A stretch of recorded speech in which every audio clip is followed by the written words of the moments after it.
நம்ம பழைய இரும்பு கடையில் இருந்து இந்த மாதிரி ஒரு நோக்கியா ஃபோன் எடுத்துருந்தோம். இது பார்த்தீங்கன்னா பட்டன்லேயும் ஒர்க் ஆகும், டச் ஆப்ஷன் இருக்குது. இந்த மாதிரி ஃபோனை வாங்கி ரீஸ்டோரேஷன் பண்ண சொல்லிட்டு ரொம்ப நாள் ஆசை இருந்துச்சு. அதனால் காசு கொடுத்து வாங்கிட்டு வந்தாச்சு. இதுக்கு நம்ம சார்ஜ் போட்டு பார்த்தோம், எந்த ரியாக்ஷனும் காணோம். அதுக்கப்புறம் உள்ளே ஓப்பன் பண்ணி பார்த்தா ஒரே மண்ணாக இருக்குங்க. மண்ணா இல்லை உப்பா என்னன்னு தெரில. உப்பு தண்ணியில் போட்டு உப்பு பறிஞ்சு போச்சா என்னன்னு தெரில.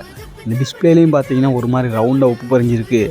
அந்த டச்சு ஸ்டிப் இருக்குது பார்த்தீங்களா, அதுக்குள்ளேயும் உப்பாக இருக்குது. எங்கிட்டு பார்த்தாலும் உப்பாக தான் இருக்குது. அப்புறம் அதை வந்து லைட்டாக க்ளீன் பண்ணிட்டேன். ஐபிஐ போட்டு க்ளீன் பண்ணி அதுக்கப்புறம் மாட்டி விட்டு ஷார்ட் ஆகுதுன்னு பார்த்தேன். எந்த இடத்துலையும் ஷார்ட் ஆகலை, போஞ்சு போன மாதிரி தெரியல. அதுக்கப்புறம் நான் பேட்டரியை போட்டு இந்த மாதிரி சார்ஜரை போட்டு பார்த்தேன் பாருங்க, ஃபோன் ஆன் ஆயிடுச்சு.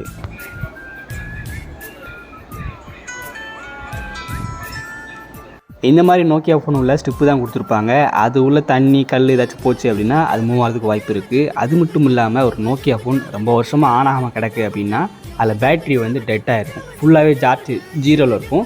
அதை வந்து எனபிள் பண்ணுறதுக்கு நம்ம சார்ஜ் போட்டால் சம்டைம்ஸ் எனபிள் ஆகாது. இந்த மல்டி சார்ஜரு பூஸ்டர் இருக்குது பார்த்தீங்களா, அது மூலமாக தான் இது பண்ண முடியும். இனிவே இந்த ஃபோனை ஆன் பண்ண வச்சாச்சு.